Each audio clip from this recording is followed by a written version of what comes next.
여기 여야의 두 정치인이 있습니다. 임종석 전 청와대 비서실장, 그리고 김세연 자유한국당 의원입니다. 당은 다르지만 이 총선을 앞두고 쇄신의 아이콘으로 떠올랐다는 공통점이 있습니다. 이 386 세대의 아이콘으로 통했던 임종석 전 비서실장은 노무현 전 대통령 탄핵 소추안이 국회에 상정되자 이 몸싸움을 벌이면서 이를 저지하는 모습이 아직도 회자가 되고 있습니다.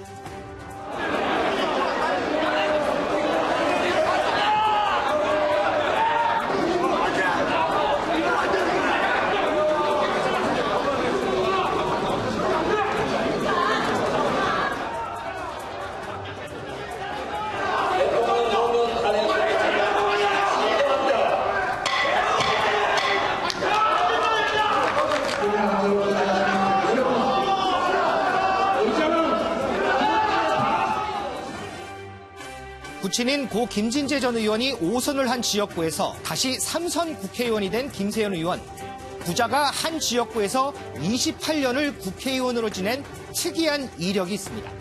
박근혜 전 대통령 탄핵 당시 이 유승민 의원 등과 새누리당을 나와서 바른정당 창당에 참여했다가 지난해 1월 다시 돌아온 복당파입니다. 오늘 제21대 총선 불출마를 선언합니다. 존재 자체가 역사의 민폐입니다. 생명력을 잃은 좀비 같은 존재라고 손가락질 받습니다. 지금 그토록 여야 모두 애가 타는 이 인적 쇄신의 마중물 역할을 하겠다며 본인부터 다 내려놓겠다고 한 두 정치인. 여야 두 젊은 정치인이 쏘아올린 공을 이 여의도는 어떻게 받을까요? 프레스인에서 더 자세히 얘기해 보겠습니다. 네, 어제죠. 여야의 중진급 의원들 또 이 후보로 예상됐던 사람들이 전부 이 불출마를 선언해서 큰 파장을 났습니다. 임종석, 김세연 의원인데요. 먼저 임종석 전 비서실장부터 좀 살펴보겠습니다. 김태일 기자, 사실은 유력한 차기 대통령 후보로도 거론됐던 인물이 바로 임종석 전 비서실장이거든요. 그리고 종로로 이사까지 했어요. 지금 정세균 전 국회의장이 그 지역구를 갖고 있는데, 자, 갑자기 불출마를 선언한 이유가 무엇일까? 뭐 어제 비가 와서 비가 오기 때문이라고 하는 약간은 뜬구름 잡는 해명을 내놨는데 진짜 이유가 뭡니까? 말씀하신 대로 임종석 전 비서실장 같은 경우에는 종로 출마가 거의 기정사실화돼 있었거든요. 근데 현재 종로는 이 정세균 전 국회의장 지역구인데 이 관행적으로 보면 보통 이제 국회의장을 거친 분은 이 총선에 다시 출마를 안 했습니다. 그런데 이제 정세균 의원 같은 경우에는 최근에 이제 출마 의지를 나타내면서 지역구 지금 활동을 하고 있는 것으로 알려지고 있거든요. 오늘 이제 임 전 실장 불출마 이유를 좀 알아보기 위해서 제가 여러 군데 전화를 엄청 많이 돌려봤는데 정말 이 불출마 이유를 아는 사람이 단 한 명도 없었습니다. 오히려 저한테도 묻기도 했는데 그래서 이제 추측을 해본 건데 이제 이 당의 어른이 자신의 지역구에 출마 의지가 있는데 내가 또 여기다 출마한다? 그렇다면 신구 세력이 충돌하는 모습을 보일까라는 뭐 이런 고민들이 좀 있지 않았을까라는 추측이 좀 들 뿐입니다. 김근희 기자, 내세웠던 표면적인 이유를 보니까 과거 학생운동 시절부터 쭉 해왔던 통일운동에 매진하겠다라는 이유를 냈어요.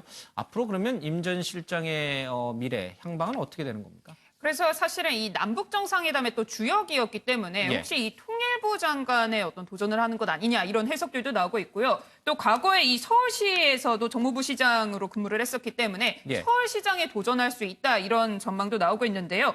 이 종로 이사와 관련해서 과거 임종석 실장은 종로 출마하는 관계가 없다라고 선을 긋기도 했었거든요. 당시에 임종석 실장의 이야기도 한번 들어보겠습니다. 지역구는 지금 제가 어떻게 할 수는 없고 다만 살림집 이사를 여기 계속 있을 수는 없어서 뭐 종로로 살림집은 옮길 생각을 갖고 있습니다. 다만 종로를 뭐 언론에서 저를 이제 나오기 전부터 많이 거론을 했는데 제가 뭐 거기가 뭐 어렵다고 해서 피할 생각은 없는 거죠. 그러니까 이 종로 이사와 자신의 어떤 종로 출마설을 연결하는 것에 대해서 좀 선을 그은 건데요. 또 일각에서는 임 전 실장 측에서는 이 제도권 정치를 떠나겠다라고 선언을 했기 때문에 앞서 이야기했던 것처럼 뭐 통일부 장관이라던가 뭐 이렇게 내각으로 입각을 하는 것에 대해서는 그럴 가능성은 적을 것이다 이렇게 밝히기도 했습니다.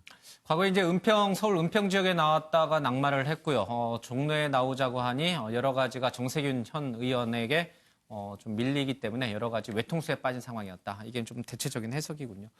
정말 주변에서 아무도 몰랐어요. 그렇죠? 이렇게 불출마를 하고 제도권 정치를 떠나겠다라고 정계 은퇴 선언을 할 줄은 아무도 몰랐는데 사실 임종석 전 비서실장은 90년대 학생운동계의 글쎄요, 뭐 신화적인 존재였다고 하면 너무 과할까요? 그때 임길동이라고 불릴 정도로 경찰의 수사망을 뚫고 여러 군데 집회에 등장했던 모습이 좀 있습니다. 비슷해요? 지금 이렇게 불출마 선언하는 것과? 그렇습니다. 이인영 민주당 원내대표도 이런 얘기를 했어요. 임종석 실장 같은 경우에는 동해번쩍 서해번쩍 한다 이런 얘기도 하긴 했는데 사실 그 당시에 이제 경찰의 지명 수배를 뚫고 동해번쩍 서해번쩍 하는 모습에 붙여져서 이제 임길동이다 이런 모습, 이런 별명이 좀 붙었거든요. 예. 이 수배 기간 동안에 이 내외신과 진행한 기자회견만 10번을 이렇게 참석을 했어요. 그러면서 이제 10개월 동안 도피 생활하면서 이 경찰의 포위망을 뚫고 막 경찰을 비웃는 듯한 이런 뭐 모습을 보여서 그 당시에 대학생들이 열광을 했다 이런 얘기도 좀 있습니다. 또 뭐 외모도 준수해서요. 여학생들한테 되게 인기가 많았다. 이제 이런 얘기도 많았습니다. 저도 뭐 잘 기억하고 있습니다. 당시 얼마나 대단했는지 알겠습니다. 자, 임종석 전 비서실장의 깜짝 정계 은퇴 선언에 이어서 삼선의 자유한국당 김세연 의원이 이제는 물러나겠다 이렇게 얘기를 했어요. 그리고 황교안, 나경원 원내대표 현 지도부를 향해서도 쓴소리를 하고 왔는데 실질적인 이른바 불출마 선언의 그 변은 뭡니까? 네, 일단 오늘 아침에 이제 한 라디오 프로그램에서 이 배경을 직접 밝혔는데요. 이 한국당 내에서 변화가 필요하다고 생각했다. 그래서 이제 어떤 계기가 필요했는데 본인이 이 계기가 되려고 이제 노력을 했다 이런 얘기를 했습니다. 내리 삼선을 하다가 한국당 중진 가운데 이제 처음으로 불출마 선언을 한 거잖아요. 근데 어제 이 선언 아무도 몰랐다고 하는데 말씀하신 것처럼 기자회견 내용도 그야말로 파격적이었습니다. 어떤 내용이었는지 같이 한번 들어보겠습니다. 저는 오늘 제21대 총선 불출마를 선언합니다. 자유한국당은 이제 수명을 다했습니다. 존재 자체가 역사의 민폐입니다. 생명력을 잃은 좀비 같은 존재라고 손가락질 받습니다. 황교안 당대표님, 나경원 원내대표님, 정말 죄송하게도 두 분이 앞장서시고 우리 다 같이 물러나야만 합니다. 민주당 정권이 아무리 폭주를 거듭해도 자유한국당은 정당 지지율에서 단 한 번도 민주당을 넘어서 본 적이 없습니다. 비호감 정도가 변함없이 역대급 1위입니다. 함께 물러나고 당은 공식적으로 완전하게 해체합시다. 네, 이 한국당은 존재 자체가 민폐다. 이 뭐 생명력을 잃은 좀비 같은 존재다. 뭐 이런 얘기를 하면서 이제 파격적인 기자회견을 했는데요. 결국 이제 하고 싶었던 말은 이 자유한국당의 인적 쇄신입니다. 그래서 당을 해체해서 완전히 새롭게 다시 태어나야 한다. 이런 얘기를 하고 싶었던 것으로 보이는데요.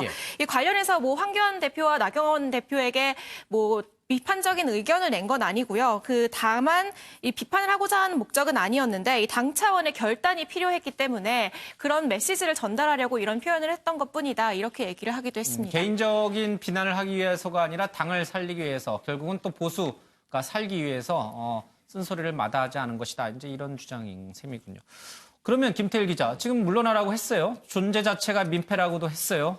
우선 황교안, 나경원 두 지도부가 먼저 물러나서 솔선수범 보이라는데 두 사람은 이 말을 듣고 뭐라고 그랬습니까? 일단은 결론적으로 말씀드리면 선을 그었습니다. 어떤 얘기를 했는지 한번 보실까요? 당 쇄신은 국민적 요구입니다. 확실하게 그리고 과감하게 쇄신해 나갈 것입니다. 만일 이번 총선에서도 우리가 국민들에게 제대로 평가받지 못한다면 저부터 책임지고 물러나겠습니다. 저는 지금 자유한국당의 가장 중요한 역사적 책무, 패스트트랙 법안에 올라간 권력을 장악하고자 하는 공수처 법안, 연동형 비례대표제를 막아내는 일이라고 생각을 합니다. 그 저지를 하는 것이 저의 소명이라고 생각을 하고요. 그 역사적 책무를 다한다면 어떠한 것에도 저는 연연해하는 것은 없습니다. 가장 중요한 것은 총선에서 당의 승리라고 생각을 합니다. 황 대표의 경우 뭐 총선 이후에 책임을 지겠다. 뭐 결국에는 총선까지는 본인이 역할을 하겠다는 것이고요. 나 원내대표 같은 경우에도 패스트트랙 저지를 명분으로 내세웠는데 뭐 이 수사가 뭐 오늘 내일 끝날 것도 아니고 결국에는 뭐 마찬가지로 총선까지 임무를 하겠다 이런 얘기로 들립니다. 알겠습니다. 윤 의원님, 지금 임종석 전 비서실장 또 김세현 의원이 사퇴하고 또 정계 은퇴하는 그 배경은 조금 다르긴 합니다만은 워낙 여야 모두 양쪽에서 굉장히 중진급이었어요. 이른바 굉장히 차세대 주자로도 꼽히는 분들이었고. 그렇습니다. 자, 무엇이 이 사람들에게 불출마를 하도록 또 무엇이 이 사람들에게 정계 은퇴로 하도록 만들었을까? 예. 긍정적으로 보자면 정말 엄청난 칭찬, 엄청난 찬사를 보낼 수 있고요. 예. 정치공학적으로 보면 굉장히 폄훼하면서 공격을 많이 할 수 있어요. 자, 정치공학적으로 먼저 얘기하면요. 두 사람 다 어제의 선언으로 이미 전국적인 인물, 이 두 사람은 이미 전국적인 지명도를 가진 정치인임에도 불구하고 한 번 더 전국적인 지명도를 얻은 셈이죠. 예. 이렇게 되면 자, 내년 4월 총선 이후에 보궐선거가 엄청나게 쏟아질 겁니다. 예. 그때는 지역구가 어디냐가 상관이 없거든요. 전국적인 지명도를 가진 인물이면 어디든지 내보내서 당시 시점에 유리한 지역에 공천을 해서 그게 이제 과거에 정치공학적으로 예. 접근할 수 있는 거예요. 다음을 계산했다면 전 이 두 사람이 그런 것까지도 생각했을 거다. 그러나 저는 어저께 이 두 사람의 선언이 정말 의미가 있다고 했던 이유가 예. 두 사람 다 사실은 상당한 기득권을 갖고 있었습니다. 김세현 의원 나왔지만 부친 후광 효과 때문에 부친이 5선했던 지역에 본인도 3선. 벌써 3선인데 40대 후반밖에 안 됐어요. 예. 나이로는. 임종석 의원 34살에 처음 국회에 입성해가지고 두 번 국회의원하고 예. 그다음에 뭐 경력 화려하게 쌓았지 않습니까? 서울시 부시장. 그리고 최근에는 문재인 정부 초대 비서실장을 했다는 거는 이미 중진 중에 중진이 됐다는 의미예요. 예. 그렇다면 이 두 사람은 이번 총선에서 본인들이 뭐 지역구가 종로에 본인이 뿌리를 내리지 않았기 때문에 임종석 실장은 불리했다, 설당이 없었다. 이건 제가 보기엔 얼마든지 극복할 수 있는 요인이 예. 됐다고 봅니다. 그런 점에서 기득권을 정말 내려놓은 거다. 그럼 이 기득권을 내려놓은 게 뭐냐? 뭘 향한 거냐? 지금 민주당이든 한국당이든 지도부에게 뭔가 저는 돌을 던진 거다. 화살을 던진 거다. 황교안 대표와 나경원 대표에게 같이 물러납시다라고 김세현 의원은 직설적으로 얘기를 했고요. 예. 임종석 전 실장은 비서실장을 했던 사람으로서 그렇게까지 얘기는 할 수 없기 때문에 본인의 몸을 태워서 물러났지만 지금 이대로는 국민들이 기존의 정치권, 정당, 거대 두 정당에 대해서 제대로 신뢰를 하지 않을 겁니다라는 얘기를 몸을 던져가면서 한 그런 점에서 저는 정말 큰 의미다. 예. 또 하나는 지금까지는 초선 의원들의 부분적인 불출마 선언이 있었지만 중진 의원 중에는 이 두 사람이 사실상 처음이기 때문에 예. 지금 보면요. 달걀을 깨서 세우는 거는 처음에 한 사람 쉽지 않습니까? 콜럼버스 달걀이잖아요.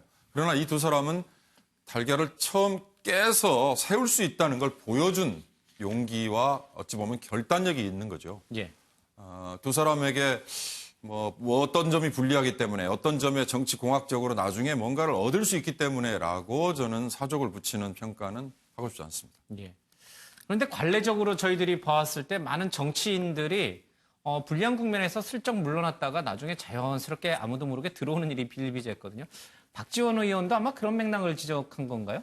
네, 박지원 의원은 오늘 이렇게 평가를 했습니다. 이 정치권에서 임 전 실장을 부른다고 하면 본인도 응할 것이다라고 하면서 예. 그러한 인물들을 정치권에서 그대로 방치할 수 없고 또 정치권에서 삼고초려하면 본인도 돌아올 수 있을 것이다 이렇게 평가를 했고요. 예. 또한 이 김 의원과 관련해서도 이런 이야기가 사실 많았습니다만 부산시장이 목표일 것이다라고 본다고 말했습니다. 그러니까 이번에 출마를 하더라도 시장으로 다시 출마를 하려면 나중에 의원직을 사퇴해야 하지 않냐라고 하면서 그때는 명분이 없기 때문에 지금 세게 배팅을 한번 했다고 생각한다. 이렇게 전망하기도 했습니다. 알겠습니다.